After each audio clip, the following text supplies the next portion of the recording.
Halo kawan-kawan, film The Shield mengisahkan tentang seorang pemuda bernama Marco Han yang menjadi petinju untuk pertandingan-pertandingan ilegal. Marco yang merupakan keturunan Kopino atau Korea Filipin hanya hidup berdua dengan ibunya, tetapi Marco juga masih mencari siapa dan di mana ayah kandungnya. Suatu hari dalam perjalanan ke Korea Selatan untuk mencari ayahnya, Marco dihampiri oleh seorang pria misterius yang mengajaknya bicara. Pria ini bernama Gewi Gongja atau seorang Shield, pemburu misterius yang nantinya akan membawa Marco ke situasi yang kacau. Tak hanya itu kawan-kawan, Marco juga mengalami nasib buruk lainnya karena banyak pihak yang sedang mengincar nyawanya. Sebenarnya apa yang terjadi kepada Marco? Apakah ia akan selamat dari situasi buruk ini?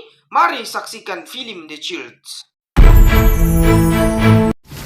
Tiga orang pria masuk ke dalam gudang dan mereka melihat orang-orang di situ sudah meninggal dengan sangat tragis. Menyadari bahaya, mereka ingin keluar dari sana dan mulai menembak dengan sembarangan. Dua anggota bersamanya kembali meninggal. Dia juga mengalami nasib yang sama, terluka parah. Berusaha membuka ruangan untuk keluar, tiba-tiba pria dengan jas rapi menodongkan senjata dan menanyakan apa kabarnya. Memanggilnya dengan Shield yang artinya teman, dan mulai menembak lagi. Pria ini bersiul dengan santainya, bahkan dia marah, orang yang menyentuh sepatu mahalnya. Dia menambahkan jaket plastik, mulai tersenyum, tertawa, lalu berkata, sesama teman harus saling percaya. Dia tampan yang sangat aneh dan dia dengan kejam menghabisi orang ini hanya dengan sebuah obeng. Kota Manila, Filipina, sebuah pertarungan tinju. Dua petarung bertukar pukulan di arena. Anehnya, si tampan misterius juga menonton pertandingan ini. Pria di arena bernama Marco, keturunan Korea Filipin. Dia berhasil mengalahkan lawannya, membasuh luka-lukanya di kamar mandi, dan mengambil hadiah kemenangannya.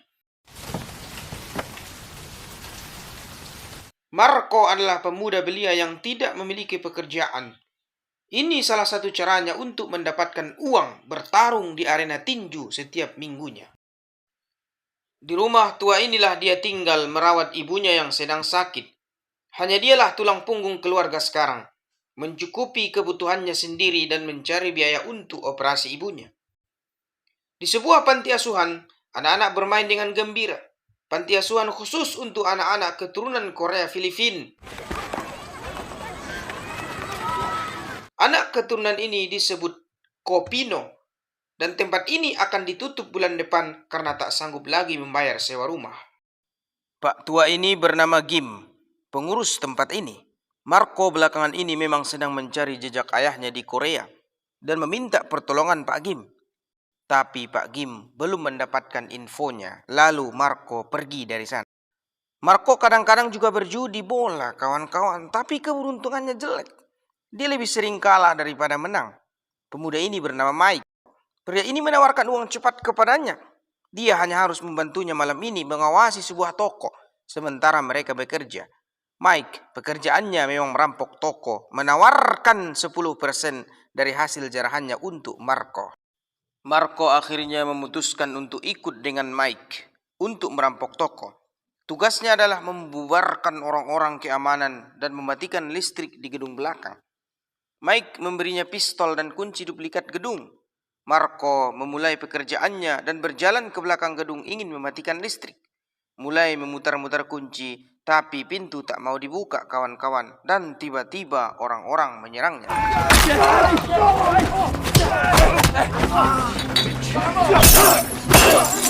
Marco pun melarikan diri dari sana dan melihat Mike meninggalkannya. Tiba-tiba dia ditabrak mobil. Mobil ini pun berhenti. Seorang wanita turun dari mobil. Ternyata dia juga orang Korea dan minta maaf. Dia akan bertanggung jawab atas kejadian itu. Marco dibawa ke rumah sakit dan diperiksa. Sampel darahnya diambil. Setelah dirawat 1 malam, dia akan pergi dari sana. Tapi tiba-tiba si wanita datang. 그래도요, 교통사고는 또 모르는 거잖아요. Wanita ini mengaku bernama Junju. dan ternyata dia juga bisa berbahasa Korea. Marco menerima telepon dari Pak Gim, mengatakan mereka menemukan jejak ayahnya dan Marco segera ke sana. Pak Gim mengatakan orang-orang perwakilan ayahnya di Korea akan segera datang ke sini. Ayahnya ingin dia datang menemuinya di Korea. Sebuah mobil mewah masuk ke komplek Arya Kumuh di mana Marco tinggal. Inilah pengacara yang diutus ayahnya Marco, pengacara Gang Wong Seon. Dan si pria misterius kembali ada di sana. Sungguh santai sekali babang ini, kawan-kawan. Orang-orang ini masuk dan mengenalkan dirinya masing-masing. Mereka tak menyangka Marco lancar juga bahasa Korea. 어릴 때부터 엄마가 한국말하고 영어만 쓰게 했거든요. Tanpa basa-basi, pengacara ini mengatakan situasinya. Ayahnya Hang Gyong dalam keadaan sakit sekarang. Dia sudah membawa pembantu yang akan merawat ibunya selama dia pergi. Visa dan dokumen sudah mereka siapkan. Mereka akan berangkat sekarang karena ayahnya dalam keadaan kritis. Pria ini bernama Hanwoo, kawan-kawan. Dia mendapatkan telepon dari pengacara Gang. Mereka sudah menemukan anak itu. Setelah sampai di Korea, dia meminta Marco langsung dibawa ke rumah utama. 그 정도로 분위기 파악 못하는 병신은 아니잖아요. Orang ini adalah salah satu pewaris dari perusahaan grup Hagyong, salah satu perusahaan yang sangat besar di Korea. Berarti orang ini adalah kakak tiri Marco, kawan-kawan. Anak dari pimpinan Hagyong. Dan ini adalah orang kaya, kawan-kawan. Pimpinan tertinggi dari perusahaan tersebut. Dia terbaring lemah dalam keadaan sakit parah karena kondisi jantungnya yang sangat lemah. Dia harus segera ditransplantasi jantung, kawan-kawan, jika dia ingin selamat. Marco sudah berada di pesawat, kawan-kawan. Dia duduk di kelas bisnis dengan pengacara Gang. Dan seperti biasa, si pria misterius juga ada di situ. Semua orang sudah tertidur, sementara Marco masih asyik dan menonton film di bangku pesawatnya. 친구야. 근데 너 지금 한국 가잖아. Tiba-tiba si pria datang dengan tersenyum dan menyapanya. Siapa orang ini? Dia memperkenalkan dirinya sebagai Childu, yang artinya teman. Orang ini tetap bicara. Dia akan memberinya tips ketika sampai di Korea, yaitu untuk menggunakan bahasa Inggris. Kalau bisa aksen Amerika, katanya, kawan-kawan. Jangan mengaku sebagai Kopino. Orang Korea akan membencimu. Pesawat sampai di Korea, kawan-kawan. Ingat dengan wanita ini?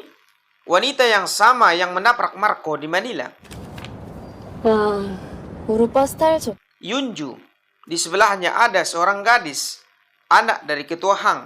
Berarti adik tiri dari Marco. 그러고 있어. Marco masuk ke mobil yang sudah disiapkan olehnya. Mobil melaju kencang di jalanan utama dan memasuki sebuah jalanan sepi keluar kota. Pagi itu Direktur Han berkumpul dengan anak-anak buahnya di luar rumah utama. Dua pria dikeluarkan dari mobil. Ternyata saat itu terjadi perebutan kekuasaan antara Direktur Han dan adik tirinya, Han Gayong. 야, 그만해. Dua orang yang dia siksa ini adalah pejabat tinggi Hogyong Group yang mendukung adiknya. Mereka berdua bahkan membayar media massa membocorkan informasi tentangnya. Lalu membuat berita yang menjatuhkan posisinya.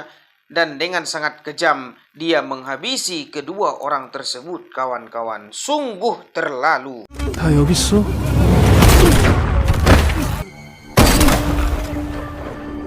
어때요? 그게 총 맞을 확률이 훨씬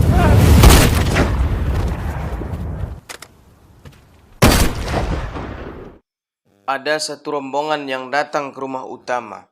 Mereka adalah para dokter spesialis ahli dan para staf yang akan mengoperasi jantung ayahnya. Sementara di dalam mobil, Marco sudah merasa curiga. Orang-orang ini bicara kasar kepadanya, padahal mereka cuma pengawal. Tiba-tiba dari belakang, sebuah mobil melaju kencang. Itu adalah Child. Marco bingung kenapa orang ini ada di sini. Child memprovokasi si supir. Si supir marah dan memaki-makinya. Tapi Child tersenyum dan mulai menembak. Ketika Marco membuka mata, dia melihat Child menghabisi orang-orang ini. Marco akhirnya keluar dari mobil. Melihat orang yang bersamanya di mobil tadi sudah tewas, dia pun berusaha berjalan ke arah jalan raya. Ternyata Childe sudah menunggunya dengan santai, menyapa Marco. Mereka bertemu lagi. Melihat Childe mengutak-atik pistolnya, Marco pun takut kawan-kawan. Orang ini menyuruh Marco untuk rileks, santai. Mereka adalah teman. Ternyata inilah kata-kata yang dibisikkan Childe di awal. Dia datang ke Korea untuk mati. Tawa dan senyum yang sangat menyeramkan dari Childe. Marco pun memutuskan dia akan kabur dari orang ini. Sekuat tenaga, Marco melarikan diri ke hutan. Dia menemukan jalan raya dan mobil Childe sudah di belakang dengan santai mengejarnya. Kembali ke jalan, Marco masih dikejar dengan santai oleh Childe. Dia sudah kehabisan nafas. Dengan nekat, dia pun melompat ke bawah jembatan. Hampir saja kawan-kawan dia ditabrak oleh truk. Ternyata dengan santai Childe juga melompat. Mereka kembali kejar-kejaran memasuki terowongan. Lokasi kecelakaan mobil ditemukan oleh Direktur Han. Orang-orangnya sudah tewas, sementara Marco menghilang. Kenapa Direktur Han sangat ngotot mendatangkan Marco, kawan-kawan? Apa pentingnya Marco baginya? Rombongan dokter pun masuk ke dalam ruangan. Mereka telah melakukan persiapan operasi. Marco pun masuk ke sebuah kota kecil dan mulai kebingungan. Dia teringat kartu telepon yang diberikan Pak Kim. Dia menelepon kartu nama pengacara gang yang ada padanya. Ternyata kartu itu juga menyambung kepada nomor HP Yunju.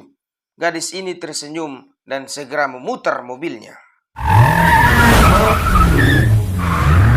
Dan mobil itu kembali datang.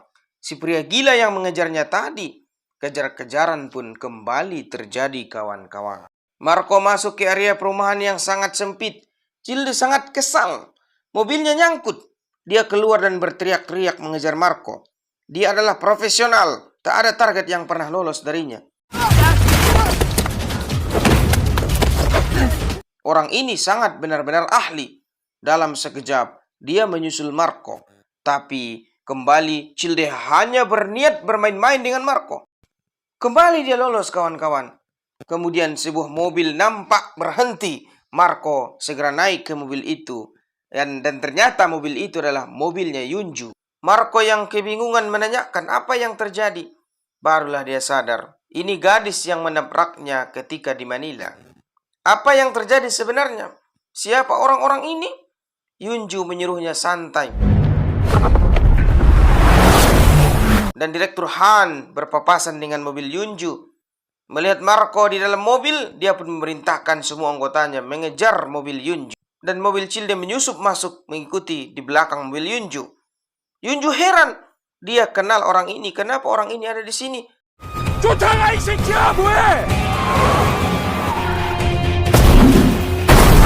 Dan hampir saja, kawan-kawan.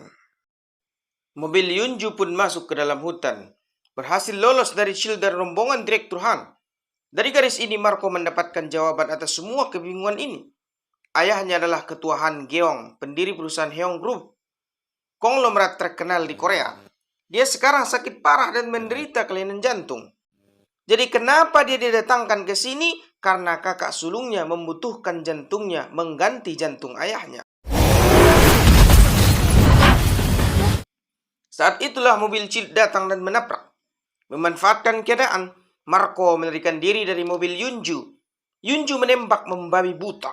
Childe membereskan gadis ini. Orang ini sangat cepat, kawan-kawan. Profesional. Marco pun berlari ke jalan. Hango sangat beruntung. Dia menemukan Marco yang berjalan tertatih karena kakinya tertembak. Lepas dari mulut buaya, jatuh ke mulut harimau. Begitulah pepatah mengatakan. Hango menyambut Marco dengan hangat. Iring-iringan mobil pun sampai ke rumah utama. Pemuda malang ini diseret dan dibawa masuk ke dalam rumah. Pewaris kedua Han Geong juga sudah ada di sana. Hango sangat senang. Menyapa Gayong dengan gembira. Kedua saudara ini saling membenci satu sama lain. Gadis ini memaki Marco. Dia sangat menyesal punya satu kakak yang seperti bajingan. Dan ternyata ibu Marco pun sudah diselamatkan oleh Pak Gim. Pertanyaannya sekarang kawan-kawan, siapa Chill? Untuk siapa dia bekerja? Itulah pertama kalinya Marco melihat ayahnya. Orang yang meninggalkannya dan ibunya. Sekarang malah ingin mengambil hidupnya. Sungguh tragis. Hangu memberi perintah segera dilaksanakan operasi. Marco menatap dendam kepada Han. Dia dibius dan operasi akan segera dimulai. Operasi akan memakan waktu 9 jam. Hangu menguasai dari luar. Memerintahkan agar menambahkan penjaga. Marco pun sadar dari biusnya. Para dokter ini berteriak, kenapa pasien bisa sadar? Segera tambah obat bius. Dan salah satu dokter bertingkah aneh. Dia malah menyuntik rekannya sendiri, kawan-kawan. Orang ini pun menghabisi penjaga yang masuk. Yang lain berlarian ketakutan. Dua penjaga di dalam bernasib sial. Ternyata dia adalah Childe, kawan-kawan.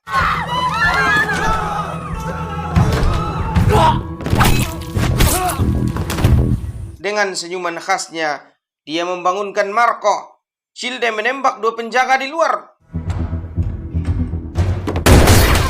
Direktur Han pun mendapatkan laporan ada orang asing di kamar operasi. 그냥 찾지 말지. Marco menatap orang yang terbaring ini. Apakah dia benar-benar ayahnya? Dia bingung, kawan-kawan.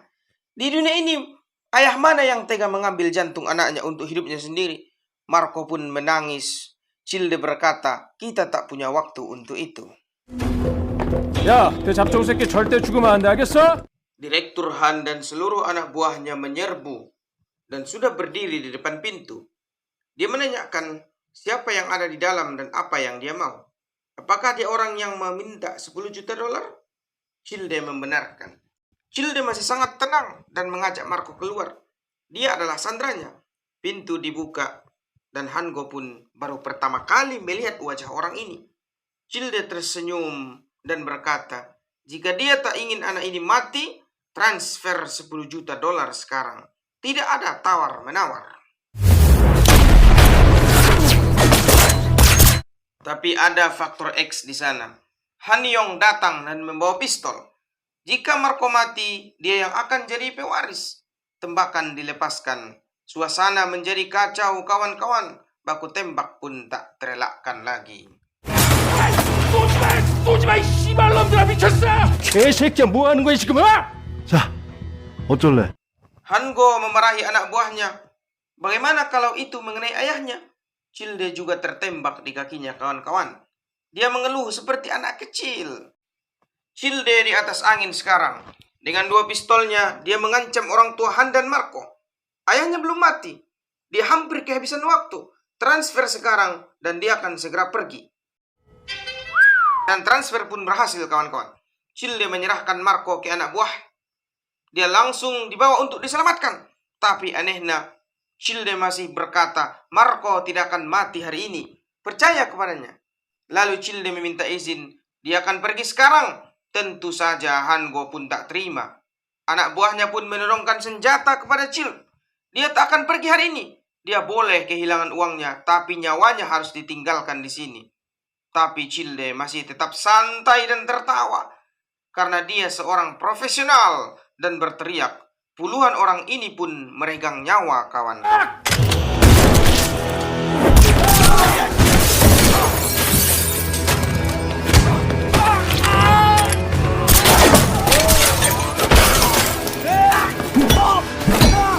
Direktur Han bersembunyi dan ketakutan. Dia meraih senapan dan mulai ikut menembak.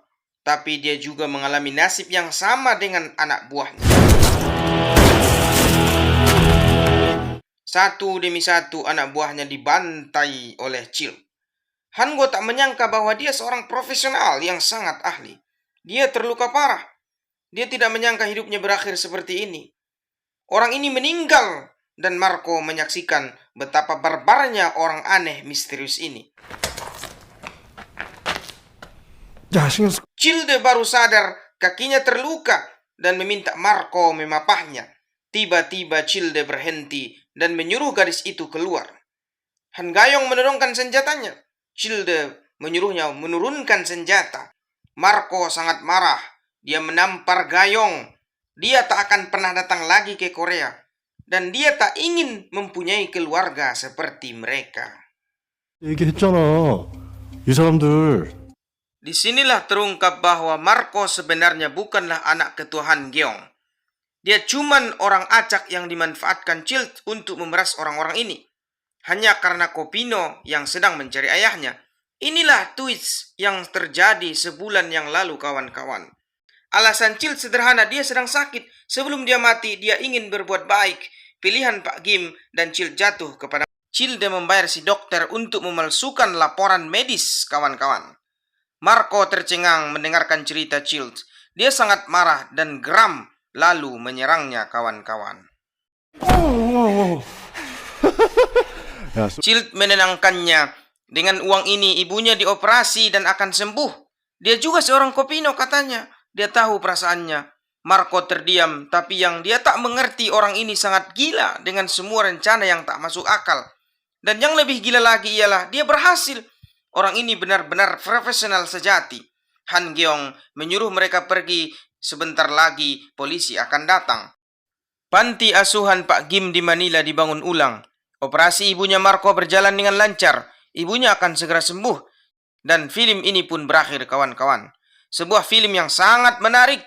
Semoga terhibur menonton film ini, kawan-kawan. Terima kasih sudah meluangkan waktunya. Jika suka dan terhibur dengan video ini, mohon supportnya. Silahkan tekan tombol like, subscribe, dan nyalakan tombol loncengnya. Tetap sehat dan dimudahkan rezekinya, kawan-kawan. Amin ya rabbal alamin. Kita jumpa lagi di video berikutnya. Bye. Assalamualaikum warahmatullahi wabarakatuh.